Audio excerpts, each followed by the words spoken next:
All right, what's up, guys? Welcome back to another episode of the Living the Dream podcast. Today on the show, we have Noble Gibbens, the EQ Gangster. Noble, how you doing? I'm doing amazing, Big Timothy. Love the energy, man. Love the energy. And we're happy to have you on. We like to jump right in. So if you can start with telling us a little bit about yourself and some of the things you like to do for fun, that'd be great. Absolutely. So I was born at an early age. Oh, come on. Come on, Timothy. Come on, man. This man. I was waiting for the joke grenade to kick in, man.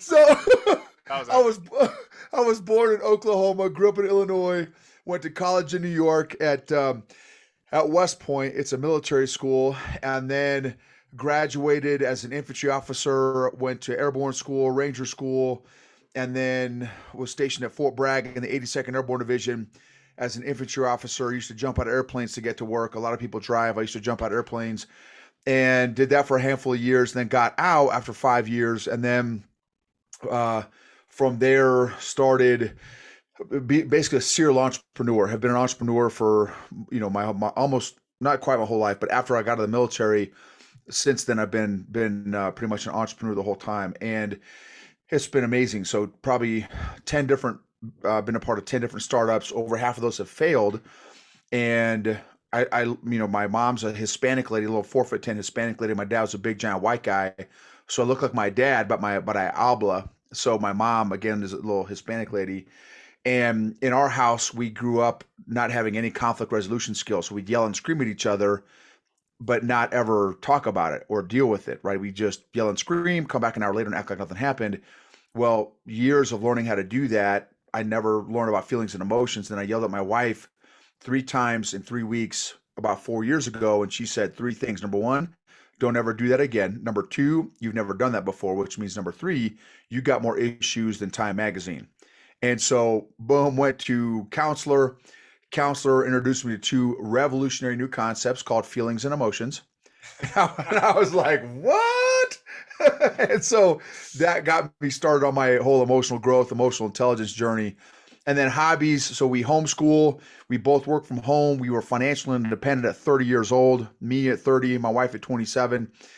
But oddly enough, in a very toxic environment, very toxic, emotionally toxic environment. But because I had no emotional intelligence, I was a people pleaser addict. I was emotionally codependent. I had toxic positivity. I was, just very emotionally dysfunctional. And that's why I was able to be successful in this very toxic environment, because I was a people pleaser. So I was a performer. That's another little free chicken, free tacos, because I like Mexican food because I'm Hispanic. I got some Hispanic in me, right? Is free tacos here is that there's a lot of successful people out there for unhealthy reasons. And I was one of those people. Um, and so I love doing Brazilian Jiu-Jitsu. That's part of my therapy. I love Brazilian Jiu-Jitsu. Been doing that for 4 years. I love God. I love Jesus, and I love my family. And we love shooting. We love outdoors. We love skiing, snowboarding. My daughter and I do snowboarding. And again, we homeschool. We homeschool our daughter since she was born, because we want to teach her entrepreneurship. So anyway, that's a little bit about me. I love that. I love that. And you kind of sped past it a little bit. Were you saying that your people pleasing, your need to people please, was a result of low emotional intelligence? Bro, 100%. Absolutely. I was a people pleaser addict. And again, toxic positivity. I used to think, now part of it is my personality. So I am an outgoing guy. So there's no doubt about that. Kind of popped out of the womb outgoing, right? So I've always been outgoing. But there are emotionally healthy and emotionally unhealthy versions of all of our personalities. I would just happen to be very emotionally unhealthy version of my personality. So I was very extreme. And the reason I was so extreme is because I was a people pleaser addict. I was trying to get my identity from everyone else around me, which is a recipe for disaster. I try to get my validation and approval from everyone else around me, which again is a recipe for disaster, because especially the more successful you are, you will always have people that don't like you. And if you get your validation and approval and identity from people around you, that's the impossible. You'll never achieve that goal of everyone liking you, right? So learning how to get healthier emotionally has helped my people pleasing addiction. I'm probably 95% healed from my people pleasing addiction. And I just did an episode on my podcast 2 weeks ago on how it showed up again in a this professional development seminar that I was a part of. And I felt the need to share my background, and I felt disgusted after I did it. And after doing some reflection, I realized part of it is I was trying to seek validation and approval from my peers, these other big colleagues and stuff that were very successful in their fields. And I just thought, man, why did I didn't have to share all my pedigree and all my background and stuff for what? I could have just answered the question rather than telling people my CV, my curriculum vitae, right? My vitae, my resume. I don't need to tell people my resume. Like, either my content is good or it's not good. You know what I'm saying? And so I've learned how to finally, dude, for the first time in my life, third quarter of my life, to bring the gifts that God has given me to the world. And now I don't care. People love me, people hate me. Doesn't really matter to me either way. So people's praise doesn't affect me like it used to. And people's haterade doesn't affect me like it used to either. So my emotional growth journey has been life-changing for me, bro. I love that. I love that. And so what would you say to those younger people out there who are struggling with people pleasing, but don't necessarily connect it to their emotional intelligence? Yeah, excellent. So so let me first define what emotional intelligence is. Some people don't even know what that is, and there are multiple definitions. So this is just my definition. My definition of emotional intelligence is the ability to be aware of, acknowledge, identify, process, and manage your own emotions and the emotions of other people. All right, run that by us one more time. Absolutely. So emotional intelligence, where I define it, is the awareness, the ability to be aware of, acknowledge, identify, process, and manage your own emotions and the emotions of those around us. So here's an example. We all drive our automobiles, right? We all have a dashboard on our cars. What's the importance of a dashboard, right? It's got a lot of value to know, oh man, what's this E for? Now, here's the thing. Is the E bad? No, it's just information. It's just information. It's the same thing with our emotions and feelings. The goal of emotional intelligence is not to become some warm, fuzzy, kumbaya, taking baths in essential oils, smelling Skittle farts all day, rainbows and unicorns. Like, that's not the goal of emotional intelligence, is not to become some super warm, fuzzy, we're all doing yoga and stuff. And no offense for yoga people out there, but the goal is so that we can manage and control our own emotions and not our emotions managing and controlling us, right? How many times have we been, I think your background's real estate, right? Is how many, oh man, real estate. I just did a presentation, dude. I just did a presentation to 100 West Point real estate professionals. And I asked them, dude, real estate is one of the most emotional financial decisions in people's lives. But how many of us have been trained on how to identify, process, and manage our own emotions? Hardly anybody, almost nobody. But our emotions affect and impact la-di-da-di everybody. And none of us have been trained on how to read our emotional dashboards. So it's not that we have bad or good emotions or positive, negative emotions. It's pleasant or unpleasant, comfortable or uncomfortable. An E is not a bad thing. If you're feeling, man, I'm running on fumes, well, that's not a bad thing to be aware of that. But now but it's on E. So now guess what? You need to go to the gas station. You need to get filled back up. But you got to know, how do I even recharge? What's my menu, my options of recharging that are healthy and productive? Because a lot of people have very unhealthy, unproductive ways that we try to recharge or fill some of those fumes up, which are not healthy ways all the time. So that's what I want to do, is to help create healthy leaders. Because here's another thing I love saying too: healthy leaders, emotionally healthy leaders, create emotionally healthy cultures and organizations, which maximize outcomes and results. Yeah, yeah, absolutely. I love that. I love that. Tell us a bit about your motivation behind the EQ Gangster and EQ Mafia movement and what Yeah, keeps you up and gets you going. yeah. Thanks, Timothy. So for me, bro, once this counselor turned me on to this whole again concept of feelings and emotion, which I was never due to my days. I could probably be old enough to be your dad, bro, and a lot of folks my age, dude, have not like in my generation, my parents are our parents, my age, my age and stuff. Dude, we never talked about feelings and emotions, bro, ever. And so here I was growing up again, soldier, army, all this kind of stuff, then business guy, entrepreneur. And dude, I had no concept of feelings and emotions, dude. And I've read hundreds of books on leadership and human behavior and performance and stuff, and never once heard anything or read anything about emotions and feelings. And so when this counselor turned to me on and was like, "Hey, dude, you are clueless in the area of emotional intelligence, emotional health." And I'm like, "Dude, I don't even know what you are talking about right now." Like dude, the emotional clue bus drove by and I just like waved, bro. You know what I'm saying? I had no idea what was going on.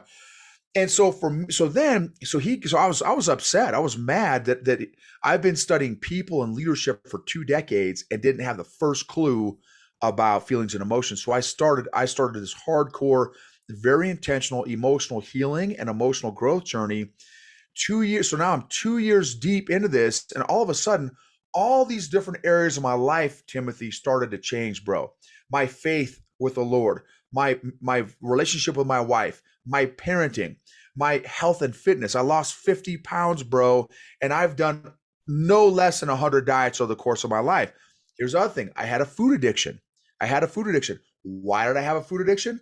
Because that's how I was coping emotionally and didn't even realize it. So my health changed. My finances changed, bro. My business decisions changed.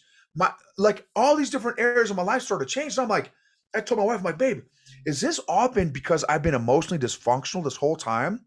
I'm like, babe, I've got to start a podcast just sharing my lessons learned because I can't be the only emotionally clueless guy out there, right? There's got to be other nobles out there that are as clueless as me with the same upbringing as me, or they didn't talk about feelings and emotions in the family or whatever. So, and I said, even if nobody listens to the podcast, at least I'll be able to go back and review my own lessons learned. So my podcast does not come from a place of, well, I've got a PhD from Harvard in behavioral psychology, and let me teach you the ropes. Dude, I tell all the people that are my EQ Mafia, boom, they're my membership, or they go to EQ Gangster, they're part of the podcast, whatever. Look, I am learning right alongside you guys. I just may be 3 to 4 years ahead of you, but I'm still on I-95, y'all. Like we're all on I-95. If you're on the East Coast, you know where that's at. You know what I'm saying? Then like I'm still on the highway. I'm still growing myself every single day. And it's me sharing my real life lessons learned. So once I started to have all these real changes and transformation in my life, Timothy, I was like, oh, snap. I got to share this with other people, right? Because I got to help out other people because it's changed my life, bro. And that's my jam now. So emotionally healthy people help heal other people emotionally. And when you're operating at max potential, because I would argue, now obviously Timothy, I don't know you and stuff, bro, but I'm going to argue that you are probably not operating at max capacity, at your max potential. And I would argue now that me having 4 years into this space now, that maybe a percentage of that delta of your max capacity and optimal performance is a function of emotional intelligence. You're definitely correct.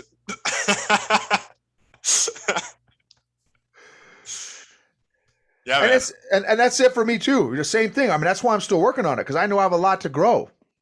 Yeah, no, absolutely. And I think that's so important, which is why I really love your energy just coming on the podcast.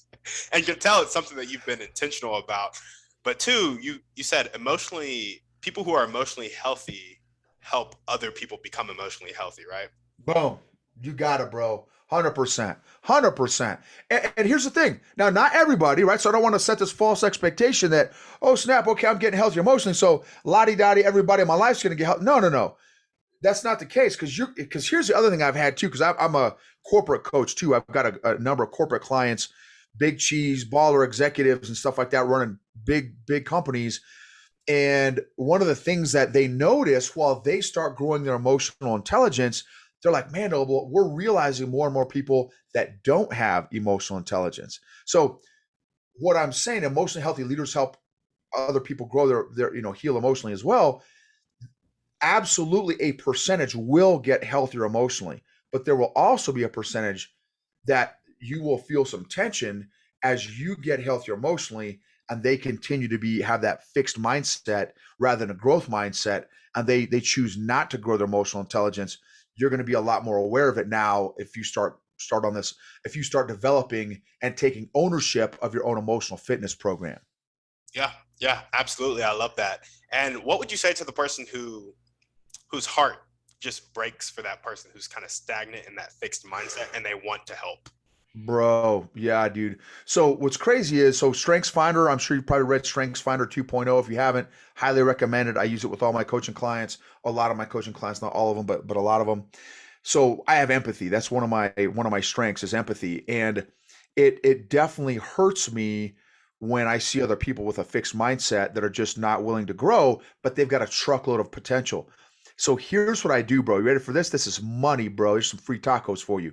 So check this out. So before, I would do everything in my power to get you to change, Timothy, which would come from a place of, again, because I was emotionally needy and my people pleaser addict, I would try to help you when it's not my responsibility to. So if I want you to change more than you want you to change, that's not a healthy move for me to try to get in your Kool-Aid, right? That's like me, if you and me are neighbors. So what's in my fence line is my responsibility. What's in your fence line is your responsibility.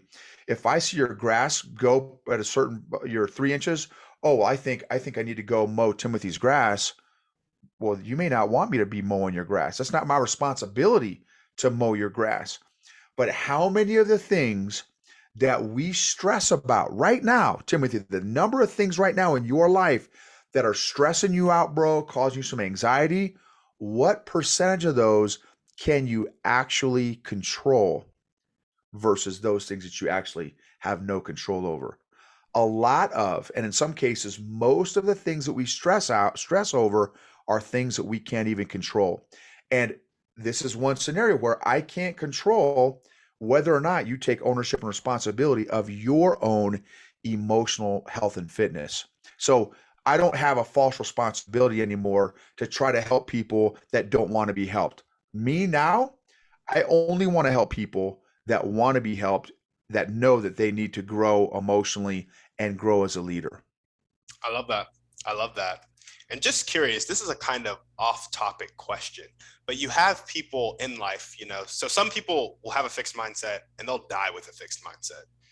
And then you have people who have a fixed mindset and something happens and they go into growth mindset and they're ready to accept help. What is that thing, in your opinion, that happens in people's lives that makes that change? Okay, so I've heard the fixed mindset and growth mindset explained a couple different ways. So one school of thought is you either have a growth mindset or a fixed mindset. And there are some folks with fixed mindsets that, like you said, can have an epiphany, like, oh snap, I need to grow, and then they'll develop a growth mindset. And then there's a percentage, like you said, that they'll just be a fixed mindset forever until they die. I've also heard it explained like this: there are certain times when maybe you need a fixed mindset, and times when you need a growth mindset. So for me, I I like the philosophy. I'm kind of from the school of thought that I always want to be learning. I always, like, until the day I die, I want to be learning something new. I want to keep growing because I know that I never, if I ever, in fact, this is one of my exercises. Ready for this, bro? Check this out. This is one of the exercises I do with my corporate clients. I'll have them write down all the areas that you think you know the most about.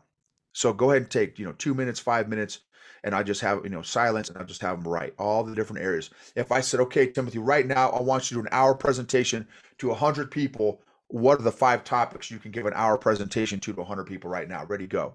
right? And you're like, okay, well, I could do real estate, I could do whatever, right? Whatever your areas would be. And then I say this, all those areas that you wrote down, that you wrote down, that you know a lot about, those are the areas where you are the least teachable in, Mm. right? Which is a slippery slope. So if you get in that mindset, well, I'm pretty balling. I got, $1 million, 2 million, 5 million, 10 million portfolio in real estate. Like, bro, come on, what are you going to teach me in real estate? Be careful, right? Be careful about those areas where you think you know the most about, because those are typically the areas that we're the least teachable in. So for me, back to your question, the thing that has helped me personally and what I've seen in other people sometimes unlock that fixed mindset into a growth mindset, the right question at the right time. That's why I'm a powerful, powerful believer, bro, in questions. The power of questions can change somebody's life. I love that. I love that. And I've never heard it before. And it's been something I've been wondering for so long. So I love that answer. The right Well, question. here's a perfect example. One of my buddies, we were talking about leadership, and we were doing a leadership company at the time, and I just asked him. I said, we were talking about leadership and leadership philosophy and the leadership company and stuff, and I said, bro, let me ask you this. I said, are you teachable? Oh, well, man, you kidding me? Of course I'm teachable, man. Of course I'm teachable. I said, what's one thing you've changed in the last 90 days? Uh, well, okay, crap. I guess I'm not teachable because I can't think of anything I've changed in the last 90 days. Right? So that the power of a question, because here's the thing too, Timothy, is that not everybody thinks about what they think about. Yep. And not everybody understands why they think what they think. They just have their surface level response, but they don't do that deep dive of why do they have that answer? Why? Right? The power of why, right? The question behind the question. But I like to ask a lot of times people why 3 different times. Why? And then they'll answer. I say, okay, but why that answer? Give me another answer. Okay, but why that answer? Right. So when you ask the why question 2 or 3 times, it really gets down into some foundational thought process that can reveal some mindset that maybe you didn't even know was there. Yeah. Yeah, absolutely. I love that. Man, good questions. I remember somebody talking about a book where it's like the power of asking questions, or like how to ask a good question. And you have reminded me of it, and it's now bumped up on my reading list. Awesome. Awesome. Well, tell us a little bit about your dreams, goals, and vision for EQ Gangster and EQ Mafia. Yeah, great, man. That's great. When you sent those questions over in your thing, I was like, man, that's because see, that's changed too, bro. Because so I was a part of this again. We again financially independent at 30 years old, and we were part of a very emotionally toxic, emotionally unhealthy environment. And because I was a people pleaser addict and emotionally needy, I took on the goals and dreams of everybody else around me. So I'd say, Timothy, what are your goals? Oh man, I want a Rolls Royce Wraith. I want 4 homes. I want 1 house in Fiji, 1 house and I want to have, a Ferrari, a Maserati, a Lamborghini, right. And I'm like, oh, okay, cool, man. I guess that's what I need to have too, because I want Timothy to like me. So I would make my dreams like your dreams, so you would love, accept me, respect me. You know what I'm saying? And so now that over the past 3 or 4 years, I've been going through this transformational journey of recovering from my people pleasing addiction. Now I'm able to really like, okay, man, what are my goals now? Like screw Timothy's goals, screw Bob's goals and Susie's goals and Frank's goals, and why did God make me?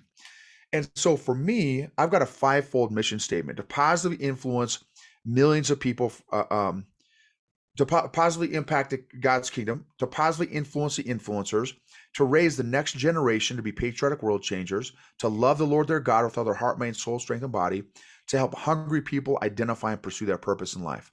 So for me, that's my 5-fold mission statement. I want to help as many people as possible, as many hungry people as possible, become as emotionally healthy as possible so that they can create the right cultures in their organizations to create the best and most effective outcomes in their organizations and with the individuals in their organization. So that's really my dream. And then also family time, right? For me, bro, is family time. Like I want to develop my relationship with the Lord, and I want to continue to maximize my family time. Thankfully, bro, we are multi-billionaires in terms of time. There is probably less than 1% of the population of the planet that has had the amount of family time. Our daughter, who's 14, has never known her parents to ever have a job. She has had two stay-at-home parents her entire life, and we homeschool her. So, dude, we are always hanging out with each other. We go climbing together. We do jujitsu. I mean, my wife does it, but my daughter and I, we go to the shooting range together. We do everything. And dude, but now I know that's not everyone's value, right? That's fine. But my challenge that I have with sometimes with some people is they say that X or Y is super important, but then when I have them do a time budget in their life, their time budget does not match up with their core values. They say, "Oh no, but man, family. Oh yeah, family's most important to me." Okay, well, how much time have you spent with your family in the last 90 days? Give me a time budget. And I want a day by day breakdown for at least 1 week. Let's just do the last week. Every day, tell me how much intentional time have you spent with your family? And most of the time, it's peanuts compared with hobbies, work, everything else. But no, Timothy, man, family's my most important thing. Is most important. No. Maybe you tell yourself that so you can sleep at night, but you and I actually know that that's not your true value, because if it was, your time budget would reflect that core value if it really was a core value. So that's another thing for me is I want to continue in terms of goals and dreams.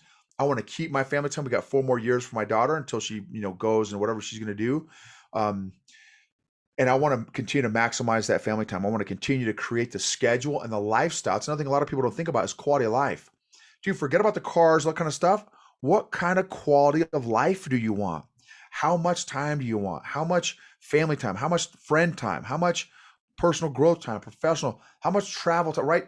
What kind of quality of life? Forget about, and don't think about it in terms of things. Think about it in terms of experiences and relationships. Right? Because when you're on your deathbed, bro, are you going to care? Oh man, I wish I had driven my Ferrari 5 more minutes, or I wish I had one more house. Or no, you're not going to care about that stuff. It's the people in your life. So how are you investing in your social capital? So those are some goals and dreams I got. I love that, and I really love your point on the priorities, guys. It's a call out for me too. Like, I came back to Texas post graduation to like spend more time with my family, hang out with my family, and build that family time. And as I've gotten into work, I'm doing the podcast, I have a W-2, I'm doing real estate stuff, and I'm like, I spend like zero time with my family because I also have my girlfriend and I want to spend time there too. And I'm like, this just isn't gonna work for very long. Like, it's not gonna happen like this. And so it just made me think of some things, and that made me think of it again. So, well, and Timothy, here's another great lesson for you, to give you, bro, is that you're still young, dude. Don't make the mistake that a lot of my classmates are ballers, bro. They're ballers in real estate. They're ballers in corporate America. They're got the big giant homes. They got they got the cars, they got all this fancy stuff, right? Some of them are on their second and third family. So is the nice fancy cars and like, who is that for? Who, at the end of the day, who cares? Right? Are you building your life based on the Joneses? Based on what your neighbors are trying to do? Like, oh, you trying to keep up with the neighbors? Like, but for what? Right? Was that worth burning through one family, two families, three families just so you can have a nice house or a nice car? Like, is that what gives you meaning? Is that right? Where do you get your identity from? Where do you get meaning from? And so, just to encourage you, that's why look at the end of your life, right? What do you want the end of your life to be? What do you want your legacy to be, Timothy? What do you want your legacy to be? Start, with the end in mind, and then backwards plan Now, what do you need to do today to make sure that you end up with a legacy that you want to leave? Yeah. Yeah, absolutely. And you know, when you ask that and you say that, my mind starts hitting with all these limitations. I'm like, but I have to get the cash flow, but I need this, but I need that. And it, man, it's hard. It's hard. And those questions, so the things that's coming in your head are not wrong either. Of course you need the cash flow. Of course you need all those, assets and all those. Absolutely. But think about all that stuff after you think about what legacy you want.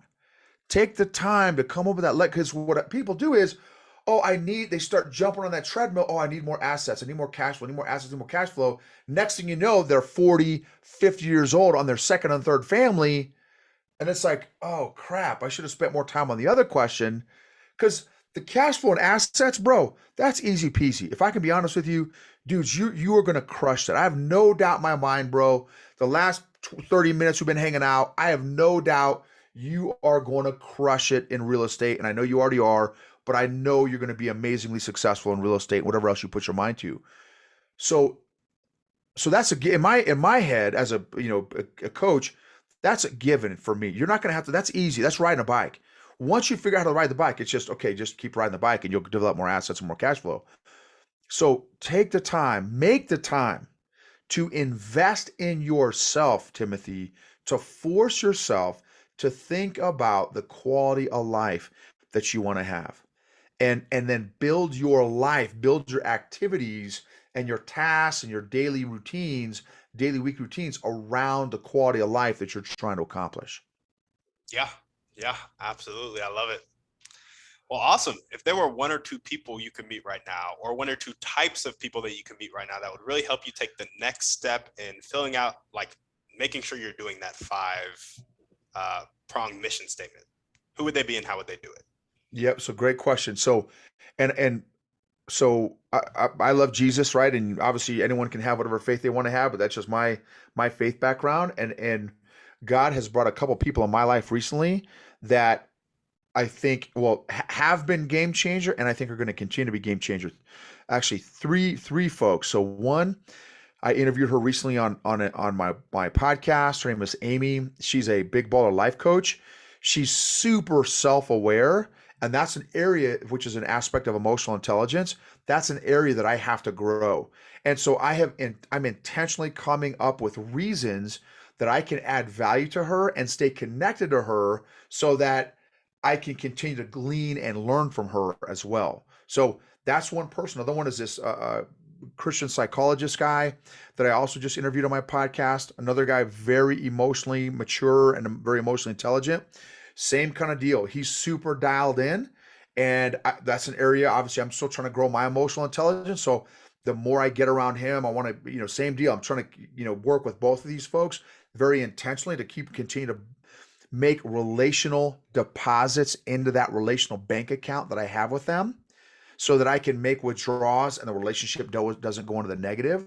So I want to continue to invest in those relationships. And then the third one is even though I've been executive coaching, I've been coaching for many, many years, 2 decades now, coaching people.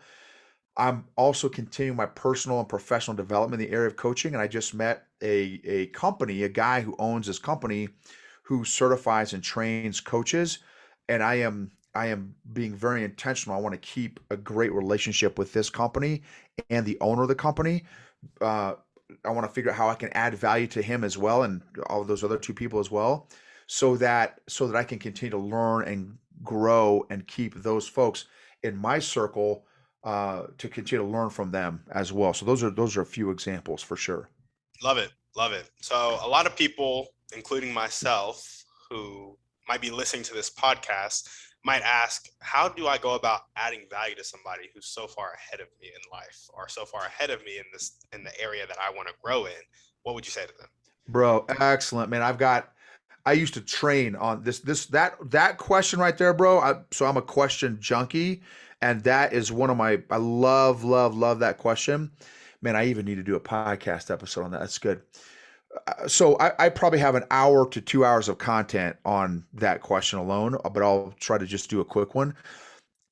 Don't just Okay, so I'm going to use it in terms of a relationship. So my wife, don't just don't don't just uh, study your spouse.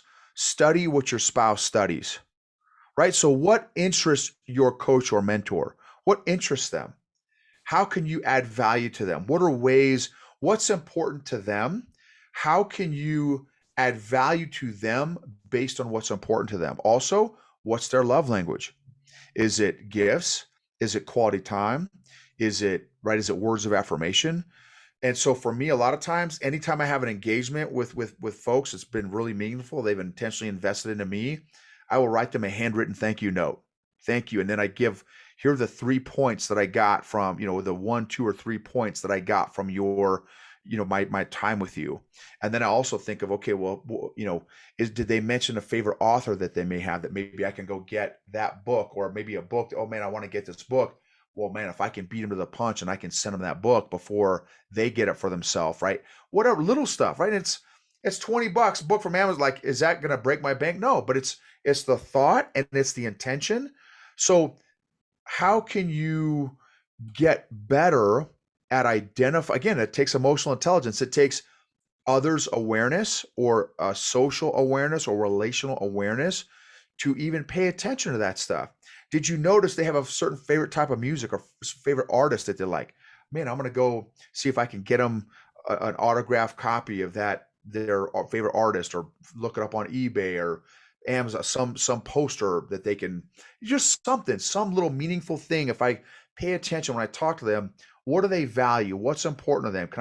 And a lot of times with some of these folks and these new folks I just got done telling you about, I'm going to get a file going on personal things about them that they mention, so that I can continue to ask about those areas in their life as well, so that they know I legit care about them. And I want to know, hey, how's your boyfriend doing? Hey, this other guy, hey, how's your wife doing? How's little Johnny and little Susie doing? Right. So I want them to know that I genuinely care about them as people, and not just, hey, I want some transactional. Hey, Timothy, I want you to help me make money, or I want you to help me close a real estate deal. No, I want to add so much value to them that they're like, man, because the other thing too, this is money, Timothy. What you respect, you attract. What you disrespect, you repel. What you respect, you attract. What you disrespect, you repel. It's a quote from a guy named Mike Murdoch. And it's true. So the more I can sow into these folks, the more they're like, man, dude, like how, so based on what I just got done saying, all that little stuff there, how many people do you know are that intentional with their relationships? Very few. Right? Very few. So just by doing some of those little teeny things, that already separates me from potentially a whole bunch of other people. And why? Because I genuinely want to add value to their life, because I know they have a value that they've been adding to me, and I want to reciprocate that. Even though, and in fact, I had a conversation with both of them, because they're both bigger ballers than I am.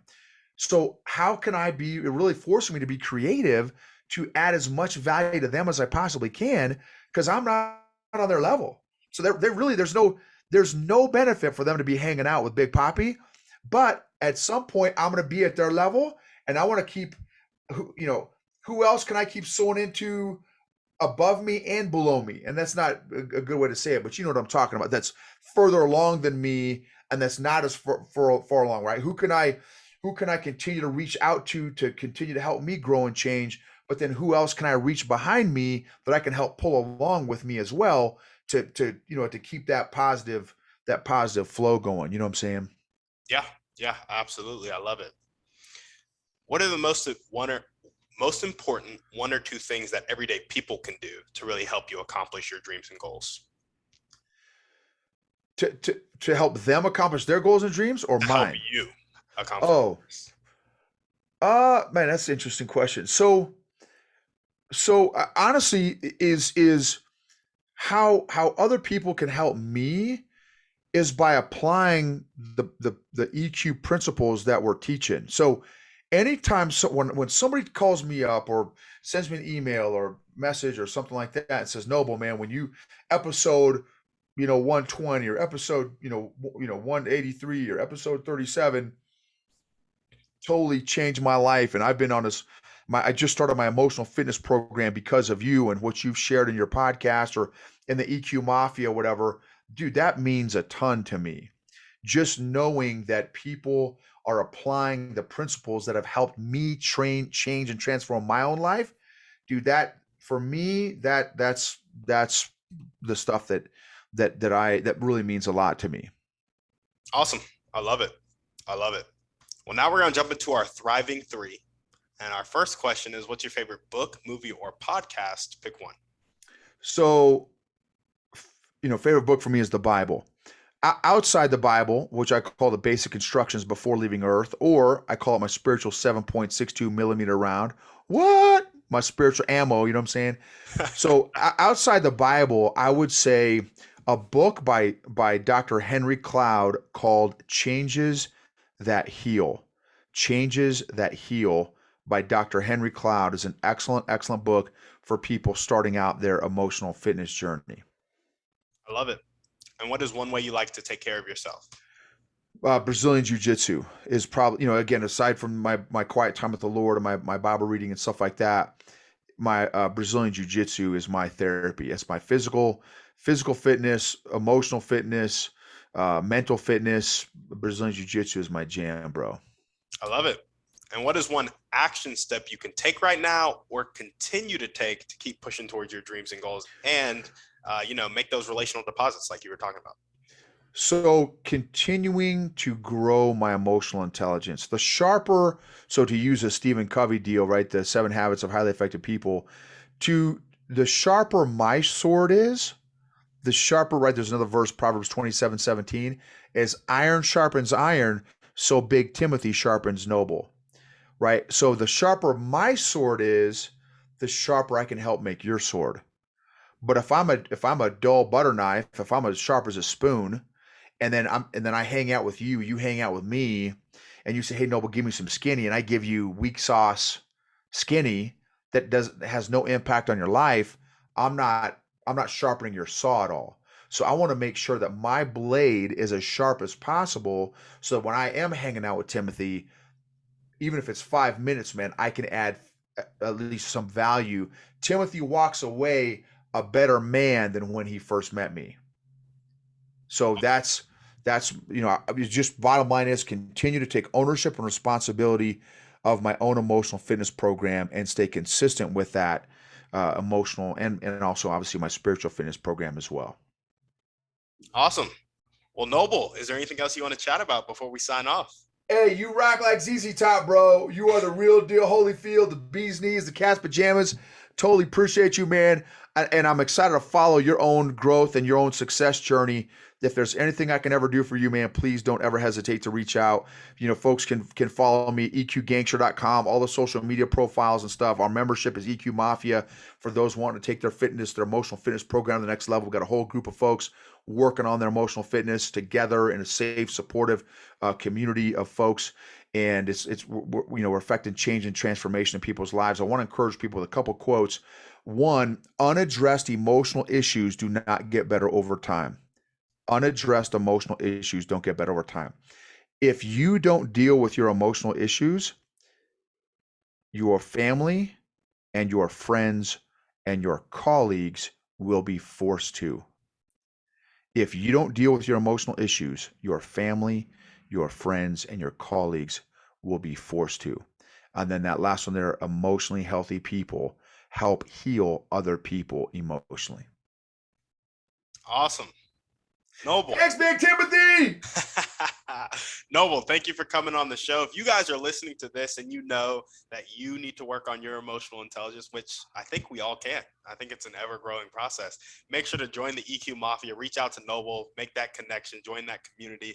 But also, as we always ask, send this episode to 1 or 2 people with kindness. Don't make sure they know that you don't think they're a horrible person, but send this episode to them and let them know about the message that Noble is trying to get out there. Shoot us a 5-star review on iTunes, and we're out.